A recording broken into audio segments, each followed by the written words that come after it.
నిర్గమకాండం 33వ అధ్యాయంలో. అయితే ఇక్కడ మోషే దేవుని సన్నిధిలో ఒకడు వేడుకుంటా ఉన్నాడు. 18వ వచనంలో, దయచేసి నీ మహిమను నాకు చూపమనగా. మోషే యొక్క విన్నపం, దయచేసి నీ మహిమను నాకు చూపమనగా. దేవుడిస్తున్న జవాబు 19 నుంచి మనం ఇప్పుడు 23 వచనాలు చదువుకున్నాం. ఇక్కడ మహిమను చూపించయ్యా అని అడుగుతూ ఉంటుండగా, దేవుడు నా మంచితనం అంతా నీకు కనపరచెదను అంటూ ఉన్నాడు. ఆమేన్. దేవుని యొక్క మంచితనం అంతా కనపరచెదను. దేవుని యొక్క మంచితనం చెప్పండి. దేవుని యొక్క మంచితనం, ఆయన యొక్క మంచితనము గురించి నిజంగా మనము స్టిల్ మేబీ అనుకుంటా ఉన్నాను, ఇంకా మన హృదయాలు గ్రహించట్లేదేమో అనిపిస్తూ ఉంది. అంత మంచివాడు, అంత కృపగలిగిన దేవుడు, అంత ప్రేమామయుడు. ఆయన మంచిని గ్రహించటానికి ప్రత్యక్షత కావాలి. హల్లెలూయ. ఆయన మంచిని గ్రహించటానికి హృదయాలు తెరవబడాలి. ఆయన మంచిని గ్రహించటానికి పరిశుద్ధాత్మని యొక్క సహాయం అవసరం. ఆమేన్. ఆయన అంత మంచి దేవుడు. అంత మంచినంతా కూడా తన బిడ్డల ఎదుట ఆయన అగపరచటానికి ఇష్టపడతా ఉన్నాడు. నెక్స్ట్, నేను కరుణించు వారిని కరుణించదను, ఎవని యందు కనికరపడదనో వాని యందు కనికర పడదన నేను. 20వ వచనం. మరియు ఆయన, చూడండి, మరియు ఆయన, నీవు నా ముఖమును చూడజాలవు, ఏ నరుడును నన్ను చూచి బ్రతకడనెను. మోషే యొక్క విన్నపము, దయచేసి నీ మహిమను నాకు చూపయ్యా అని అడుగుతూ ఉన్నాడు. దేవుడిస్తున్న జవాబు, సరే మంచిదనాన్ని కనికరాన్ని కొద్దిసేపు అక్కడ పెట్టేస్తే, ఆయన ఇస్తున్న జవాబులో ఆశ్చర్యకరమైన మాట మనకు కనబడుతూ ఉంది. నీవు నా ముఖమును చూడజాలవు, నీవు నా ముఖమును చూడజాలవు, ఏ నరుడు కూడా నా ముఖమును చూచి బ్రతుకుడని చెప్పెను. రైట్. ఇది ఎన్నో అధ్యాయము? 33వ అధ్యాయం. పొదలో మోషేకి దేవుడు నిర్గమకాండములో ఏ అధ్యాయంలో అగపడ్డాడు? ఏ అధ్యాయం అండి? 3వ అధ్యాయంలో మోషేకి దేవుడు అగబడి ఉన్నాడు. 3వ అధ్యాయంలో అగపడితే ఇక్కడికి వచ్చేసరికి 33వ అధ్యాయం. 3వ అధ్యాయంలోనే పొద మండుతూ ఉన్నది. పొదలో నుండి స్వరం వినబడుతూ ఉంది, మోషే మోషే అని.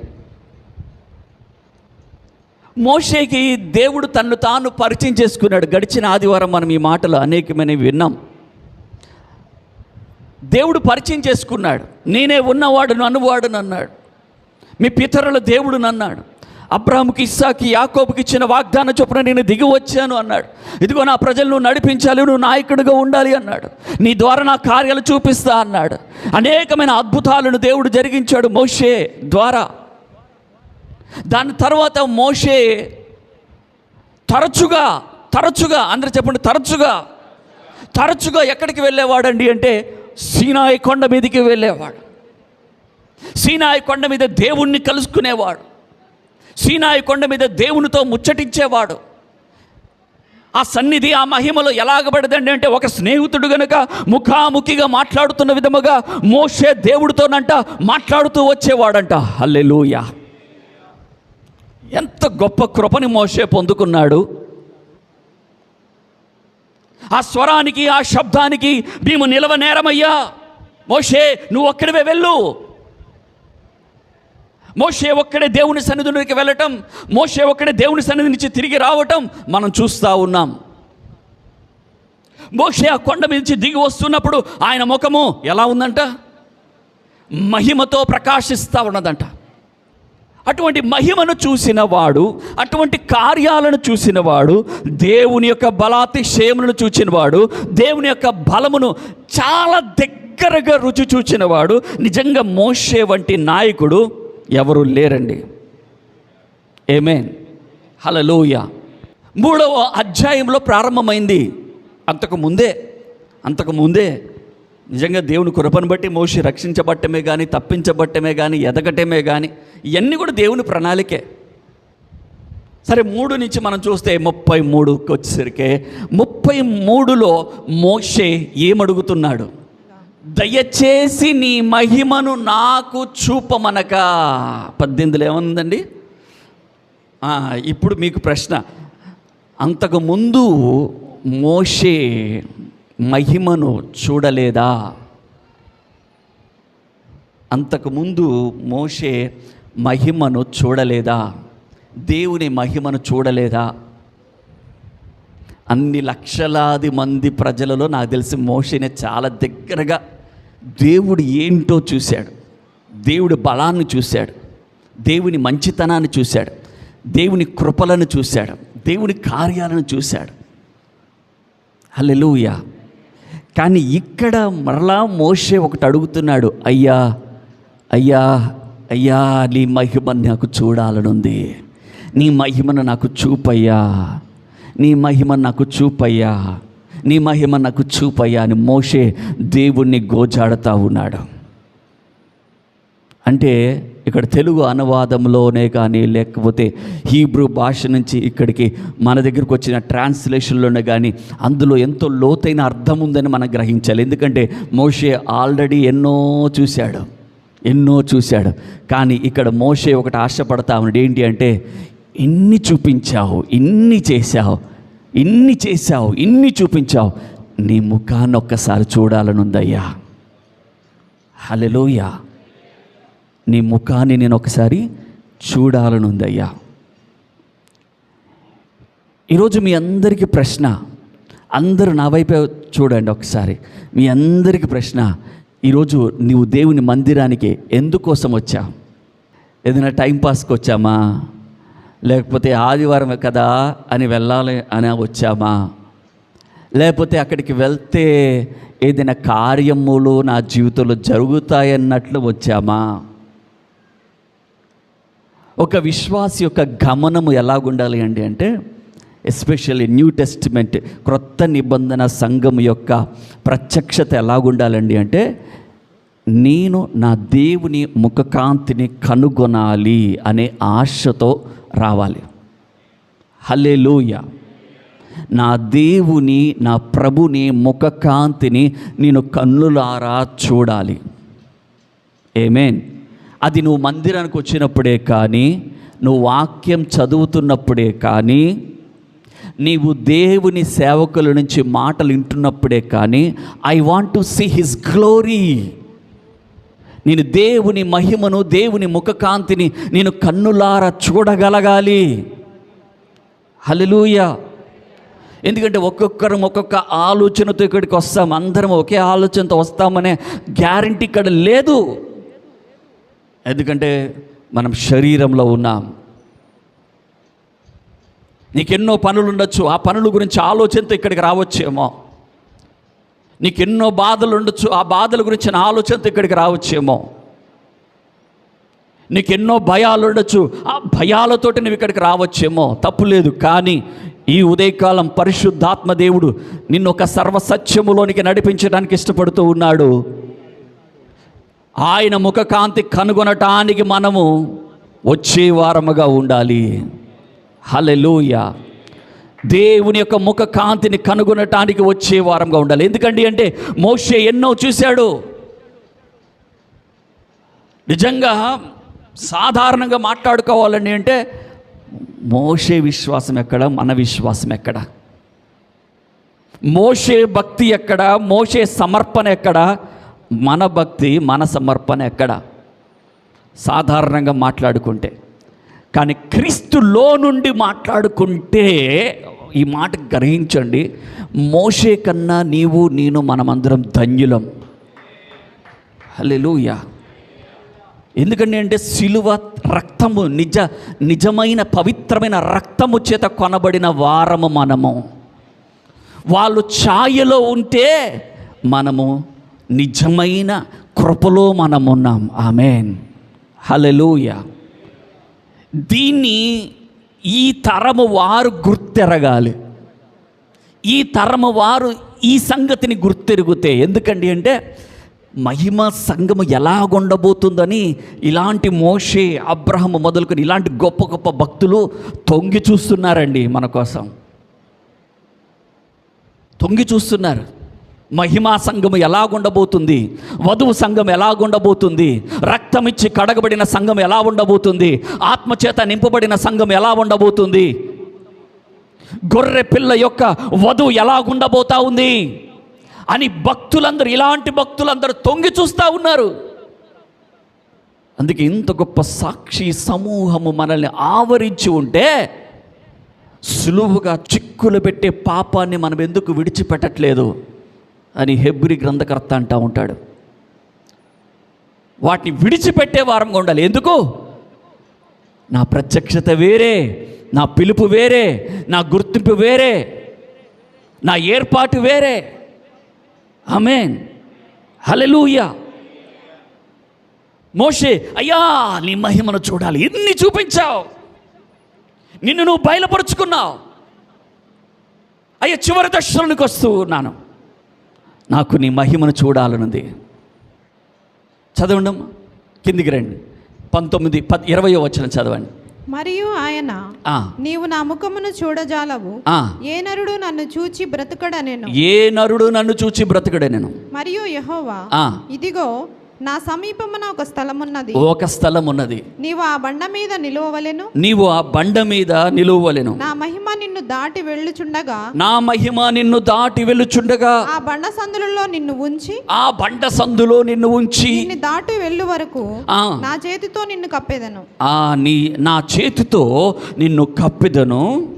నేను నా చెయ్యి తీసిన తరువాత నా వెనుక పార్శ్వమున చూచేదవు, కానీ నా ముఖమును నీకు కనబడదని మోషేతో చెప్పాను.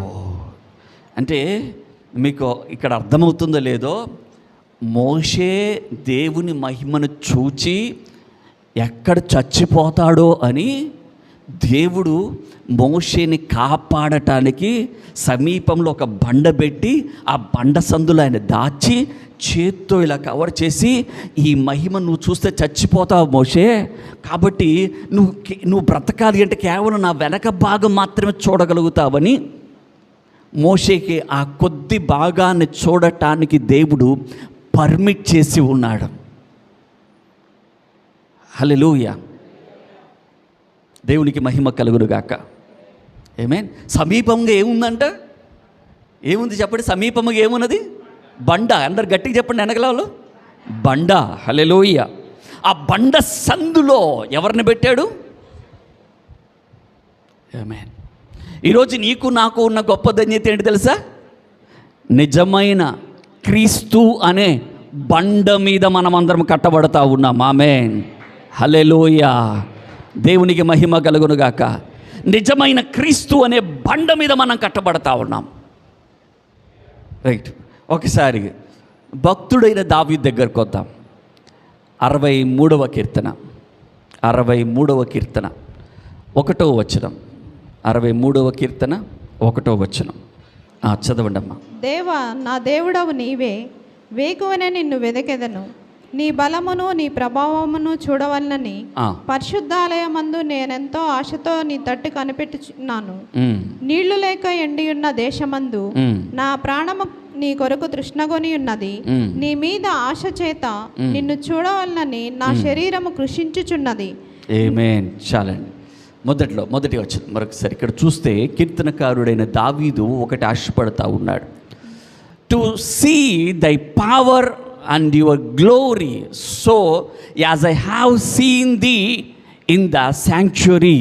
నీ బలము నీ ప్రభావం చూడవలనని పరిశుద్ధాలయమందు నేనెంతో ఆశతో నీ తట్టు కనిపెట్టుకొని ఉన్నాను. ఆమేన్, హల్లెలూయా. ఎవరు చెప్తున్న మాటలు ఇవి? ఎవరి కీర్తన ఇది? దావీదు రచించినటువంటి కీర్తనగా ఉన్నది. దావీదు ఇలాగ దేవుణ్ణి వెతకడానికి అసలు దావీదుకి ఏం పని లేదా? పనులు ఉన్నాయా లేవా దావీదుకి? ఒక్క మాట చెప్పండి. చాలా పనులు ఉన్నాయి. బాధలు ఉన్నాయి లేవా దావీదుకి? చాలా బాధలు ఉన్నాయి. యుద్ధాలు ఉన్నాయి లేవా దావీదుకి? చాలా ఉన్నాయి. పిల్లలు ఉన్నారా లేదా దావీదుకి?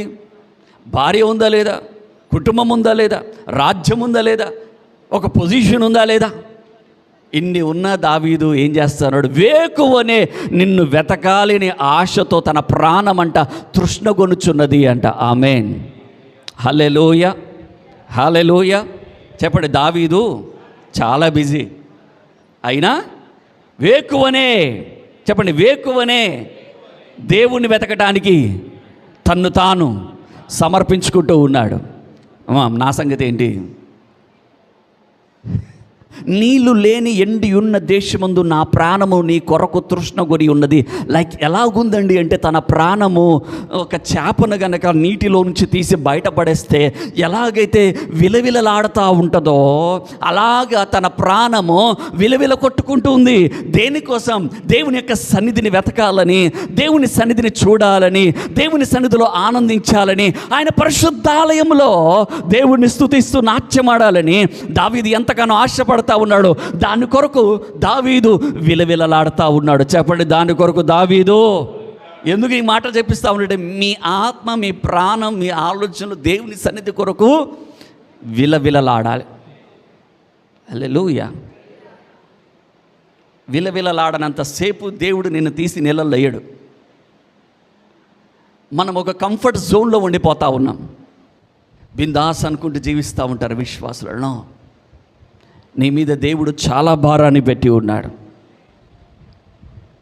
దేవుడు నీకు ఎంతో పనినిచ్చాడు, ఎంతో ధన్యతనిచ్చాడు. దేవుని సన్నిధి కొరకు ఒక చేప పిల్ల గనక నీటిలో నుంచి బయటకు వచ్చి విలవిలలాడుతున్న విధముగా మనము కూడా విలవిలలాడే వారంగా ఉండాలి. ఇదే మాటని కోరాహు కుమారులు కూడా ఇలాగ రాస్తూ ఉంటారు. నీటి వాగు కొరకు దుప్పి ఆశపడుతున్నట్లు దేవా నా ప్రాణము నీ కొరకు తృష్ణగొలుచున్నది అంటూ ఉంటాడు. హల్లెలూయా. ఒక దుప్పి కనుక నీటి వాగు కొరకు ఎలాగైతే విలవిలాడుతుందో, నీ సన్నిధి కొరకు నా ప్రాణం అలాగా విలవిల్లాడుతుందయ్యా. మోషే ప్రాణం విలవిల్లాడిపోతుంది. ఎందుకు? అద్భుతాలు చేయలేదా? చూడలేదా? అభిషేకం లేకనా? సంథింగ్ ఏదో మోషే పొందుకోవటానికి ఇష్టపడుతూ ఉన్నాడు. మన ఎముకలు మండించబడాలి, మన ఆలోచన విధానం మారాలి, మన విశ్వాస స్థితి అనేది మరింతగా బలపడాలి. ఆమేన్, హల్లెలూయా. చెబుతామా గట్టిగా? హల్లెలూయా. Thank you Lord. కీర్తనలోనే 9వ కీర్తన 10వ వచనం ఒకసారి చూడండి. యెహోవా నిన్ను ఆశ్రయించు వారిని నీవు విడిచిపెట్టేవాడవు కావు. కావున నీ నామం ఎరిగిన వారు నిన్ను నమ్ముకొందురు. సియోను వాసి అయిన యెహోవాను కీర్తించుడి, ఆయన క్రియలను ప్రజలలో ప్రచురం చేయుడి. ఒకసారి 9:10లో ఇంగ్లీష్లోకి వచ్చేసరికి చివరి భాగంలో మీరు చూస్తే, not forsaken them that seek you. దేవుణ్ణి వెతికే వారినంట దేవుడు మర్చిపోడు. నా వెంట చెప్పండి, దేవుణ్ణి వెతికే వారిని దేవుడు మరచిపోడు. దేవుని నువ్వు వెతకాలే కానీ దేవుడు నీకు చాలా చాలా ఆశీర్వాదముల చేత నిన్ను తృప్తిపరచడానికి ఇష్టపడతా ఉంటాడు. నిన్ను మర్చిపోయే దేవుడు కాదు. ఆయన వెతకాలి అనే ఆశ మనలో ఉంటే చాలు. దావీదు ఆశపడుతున్న రీతిగా, మోషే ఆశపడుతున్న రీతిగా. హల్లెలూయా. రైట్, ముందుకెళ్దాం. కొన్ని ఎక్కువ వచనాలు ఉన్నాయి ఈరోజు. ఇప్పుడు అక్కడే ఉన్నారుగా. 14 చదవండి. కీర్తన 14. కీర్తనలు 14. దుష్టులు పొగరెక్కి యెహోవా విచారణ చేయడం కొందరు, దేవుడు లేడని వారెల్లప్పుడూ యోచించుదురు. రైట్, మనం ఇంగ్లీష్లో చూస్తే ద వికెడ్, దుష్టుడు గురించి మాట్లాడుతూ ఉన్నాడు. Through the pride of his countenance will not seek after God, will not seek after God. God is not in all his thoughts. ఏమంటారా ఇప్పుడు అంటే, వికెడ్ పర్సన్, దుష్టుడు అనుకునేది ఏంటంటే, దేవుణ్ణి నేను వెతకనవసరము లేదు. అసలు దేవుని గురించిన ఆలోచన తన మదిలోనే లేదు. సో ఎప్పుడైతే దేవుని గురించిన ఆలోచన మన మనస్సులో ఉండదో, దేవుణ్ణి వెతకాలనే తాపత్రయం మనలో ఉండదో, వారు ఎలాగ మారిపోతారండి అంటే దుష్టులుగా మారిపోతారు. అర్థమవుతుందండి? మరొకసారి చెప్తా ఉన్నాను. దేవుని గురించిన ఆలోచన, దేవుణ్ణి వెతకాలనే తృష్ణ మనలో లేకపోతే దుష్టత్వం మనల్ని ఆవరించేస్తుంది.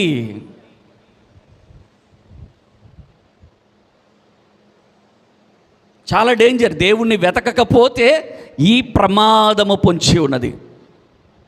ఒక విశ్వాసి దేవుణ్ణి వెతకటం మానేస్తే, దేవుని గురించిన ఆలోచనలు తన మదిలోనికి తెచ్చుకోకుండా పక్కన పెట్టేస్తే దుష్టుడు దూరిపోతాడు. సో నీ ఆలోచనలు దేని చేత నింపబడాలి? దేవుని చేత నింపబడాలి. దేవుణ్ణి వెతకాలి. దేవుణ్ణి వెతకాలి. నువ్వు వాక్యం, బైబిల్ గ్రంథము తెరిచినప్పుడు, అయ్యా నీ ముఖ కాంతిని నేను కనుగొనాలయ్యా అనే ఆశతో కనుక నీవు వెతుకుతున్నట్లయితే, వెతుకు వారికి తన్ను తాను బయలుపరుచుకునే దేవుడిగా ఉన్నాడు ఆయన. హల్లెలూయా, ప్రైజ్ ది లార్డ్. నువ్వు ప్రార్థనలోకి వెళ్ళినప్పుడు రహస్యమందు చూచు తండ్రి నీ మహిమను నేను కన్నులార చూడగలగాలయ్యా అనే ఆలోచనతో, భక్తితో నువ్వు కనుక ప్రార్థనలోకి వెళితే దేవుని యొక్క ముఖ కాంతి నీ మీద ఖచ్చితముగా ప్రకాశిస్తుంది.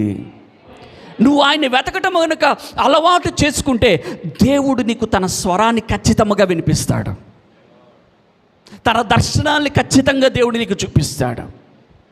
ఒక మాటతో దేవుడు నిన్ను తట్టి లేపుతాడు. ఒక పాట నీకు వినిపించి నీతో మాట్లాడతాడు. అదే సీక్ హిస్ ఫేస్, ఆయన ముఖమును వెతకటము. దుష్టుడైతే ఆయన్ని వెతకాలనే ఆలోచనే మానేశాడంట. సో ఆ దుష్టత్వంలోనికి మనం పడిపోకూడదు. దేవుడు మనల్ని కుమారులుగా ఉండటానికి, సంఘముగా ఉండటానికి దేవుడు పిలుస్తూ ఉన్నాడు. ఆమేన్, హల్లెలూయా. దేవునికి మహిమ కలుగును గాక. ఈ మాట కూడా చదవండి అమ్మా. కీర్తనలు 27వ కీర్తన, 27వ కీర్తన 8 నుంచి. నా సన్నిధి వెదకుడని నీవు సెలవీయగా, యెహోవా నీ సన్నిధి నేను వెదకెదనని నా హృదయము నీతో అనెను. ఓ దేవునికి మహిమ కలుగునుగాక. ఎంత అద్భుతమైన మాట అండి. ఈ ఉదయకాలం దేవుడు ఏం సెలవిస్తూ ఉన్నాడు? నా సన్నిధిని వెతుకుడి అని ఆయన సెలవీయగా, దేవుడు ఎప్పుడైతే నా సన్నిధిని వెతకండి అని ఎప్పుడైతే భక్తుడితో చెప్పాడో, భక్తుడి హృదయం వెంటనే రెస్పాండ్ అయ్యి, నా హృదయం అంటున్న మాట నేను ఆయన సన్నిధిని వెతుకుతాను అని చెప్తా ఉంది. ఆమేన్, హల్లెలూయా, హల్లెలూయా. మరలా చెప్తూ ఉన్నాను, దేవుడు ఒక మాట చెప్తా ఉన్నాడు, నా సన్నిధిని వెతుకు అంటా ఉన్నాడు. ఒక్క క్షణము కూడా ఆలస్యం చేయకుండా భక్తుడు యొక్క హృదయం వెంటనే రెస్పాండ్ అయ్యి, నీ సన్నిధిని నేను వెతుకుతాను అని చెప్తా ఉంది. హల్లెలూయా. దేవుడు అంటున్నాడు, నా సన్నిధిని వెతుకు కుమారుడా. ఇంకొక మాట లేదు, ఇంకొక ఆలోచన లేదు, ఇంకొక సమయం కాదు, ఇంకొక రోజు కాదు, క్రొత్త సంవత్సరం కాదు, మరలా ఉపవాసాలు కాదు, ఇప్పుడే నీ సన్నిధిని వెతుకుతాను అని తన హృదయం రెస్పాండ్ అవుతా ఉన్నది. హల్లెలూయా. అలా మనము దేవుడికి ప్రత్యుత్తరం ఇచ్చుదుముగాక, మన హృదయాలు అలా ప్రతిస్పందించుదుగాక. ఆమేన్.